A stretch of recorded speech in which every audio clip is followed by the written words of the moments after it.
2018-তে আমি দাদা সেখানেও আমি মনোনয়ন চেয়েছিলাম।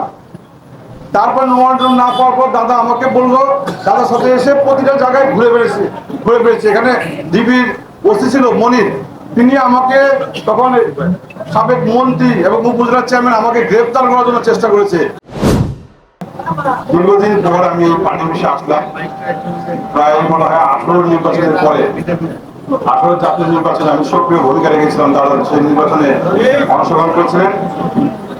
সেই নির্বাচনের পরে প্রায় মনে হয় 8 বছর পরে পার্টি অফিসে আসলাম। যাই হোক, সেটা বড় কথা নয়। আজকের এই দলের এই সময়টাকে আমাদের সবাইকে ঐক্যবদ্ধ হয়ে কাজ করাটাই আমাদের সবচেয়ে বড় কাজ। আমাদের নেত্রী ভোটের অধিকার প্রতিষ্ঠার জন্য দীর্ঘ 17 বছর আন্দোলন সংগ্রাম করেছে।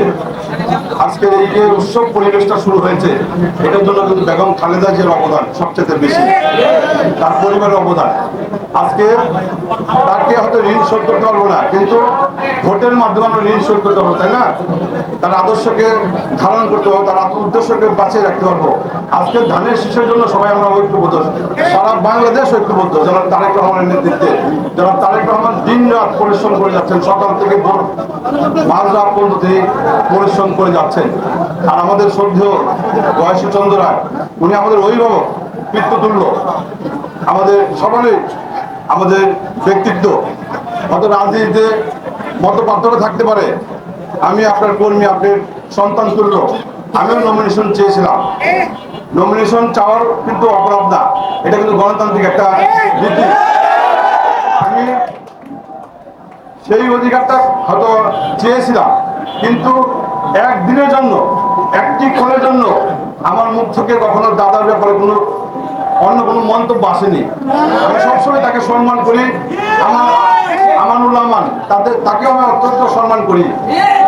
আমি একটা অধিকার চেয়েছিলাম, নমিনেশন যায়নি, কিন্তু আমি পরদিন থেকে সবাইকে বলছি ধানের শীষের জন্য কাজ করতে হবে। আরেকটি কথা বলতে চাই, আমি জিঞ্জিরার সন্তান। আমি সবসময় পজিটিভ রাজনীতি করতে চাই। আমার দ্বারা মানুষের ক্ষতি হোক, মানুষের কোনো দুঃখ পাক, কোনো আঘাত পাক, কখনোই চেষ্টা করিনি। এইভাবে চলার চেষ্টা করেছি। আমি একটু বলতে চাই, জিঞ্জিরা ইউনিয়নের আমাদের ওমর শাহনাজ ভাই যখন ইউনিয়ন পরিষদ নির্বাচনে দাঁড়িয়েলেন, দাদা আমাকে বললেন তুমি কাজ করো। আমি তখন ঢাকা জেলা বিএনপি সাংগঠনিক সম্পাদক।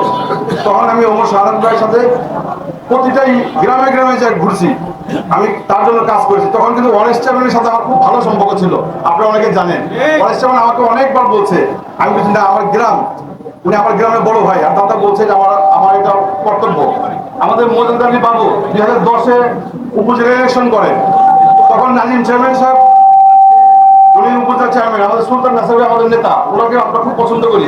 আমার সাধারণ সম্পাদক মহসিন দাদা, মাসুমের ছোট ভাই, বড় ভাই মহসিন দাদা খোকন কিন্তু উপজেলার নির্বাচন করে। ওর অধিকার কিন্তু আরো একটু বেশি, যেটা ওর আপন ভাই।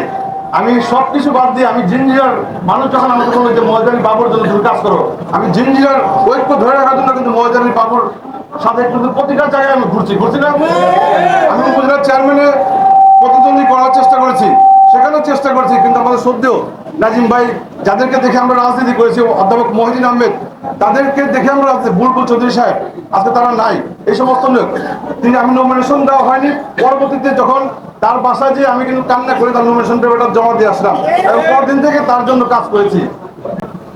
2018-তে আমি দাদা সেখানেও আমি মনোনয়ন চেয়েছিলাম। তারপর মনোনয়ন না পাওয়ার পর দাদা আমাকে বললো, দাদার সাথে এসে প্রতিটা জায়গায় ঘুরে বেড়েছি। এখানে ডিবির ওসি ছিল মনির, তিনি আমাকে তখন সাবেক মন্ত্রী এবং উপজেলা চেয়ারম্যান আমাকে গ্রেফতার করার জন্য চেষ্টা করেছে। আমি কিন্তু সক্রিয় ভূমিকা রেখেছি, অর্থাৎ আমি কখনোই ধানের শীষের বাইরে বা ঐক্যের বাইরে কিন্তু ছিলাম না। এবারও অনেকে, আমি নির্বাচনে আগে আবার দাঁড়াই স্বতন্ত্র থেকে, অনেকে চেষ্টা করেছে। আমি শেষ পর্যন্ত নিজেকে কন্ট্রোল করার চেষ্টা করেছি, না, এই দলকে আমরা ভালোবাসি, এই দলকে আমাদের নেত্রী আজকে এই পর্যায়ে নিয়ে আসছে। আমাদের দ্বারা যদি দল ক্ষতিগ্রস্ত হয়, তাহলে কিন্তু সবচেয়ে বড় ক্ষতিগ্রস্ত হয়ে যাবে। আমি সর্বোচ্চ কিন্তু বাদ দিয়ে কিন্তু আজকে আমি এই ঐক্যের জায়গায় আসছি। যদি তারপরে যদি আমার কোনো ভুল হয়ে থাকে, আপনি আমাদের শ্রদ্ধেয়, সকলের শ্রদ্ধেয় পিতৃতুল্য, আপনার যে যোগ্যতা, দক্ষতা, আপনার যে পর্যায়ে আপনি এই জীবনে চলে গেছেন, আমরা কিন্তু কেউ কিন্তু আপনার সমতুল্য হওয়ার মতো সেই ক্ষমতা রাখি না। আমার মিজানুর রহমান এবং বাবু গয়েশ্বরচন্দ্র রায় রানীগঞ্জে যে অবস্থান তাদের জাতীয় পর্যায়ে, এই পর্যায়ে কিন্তু আমরা কেউ যেতে পারবো না। এরপরেও যদি আমি কোনো ধরনের ভুল করে থাকি আমাকে ক্ষমা দৃষ্টিতে দেখবেন। আমি ধানের শীষের পক্ষে, আপনার পক্ষে আমরা নির্বাচনে আপনার জয়যুক্ত হন সেজন্য সমর্থন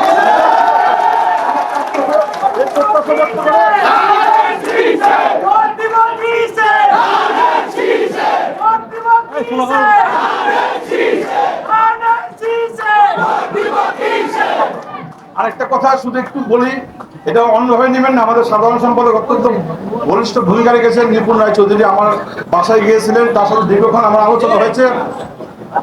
দীর্ঘ 8 বছর পর আমি পার্টি বেশি আসলাম। আমি এই এলাকার ছেলে, আমি মনে করি 12 তারিখের পরে আমি দাওয়াত পাবো।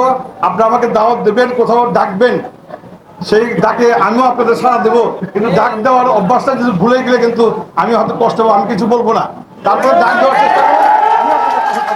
এই প্রত্যাশা ব্যক্ত করে আমার বক্তব্য শেষ করছি। খোদা।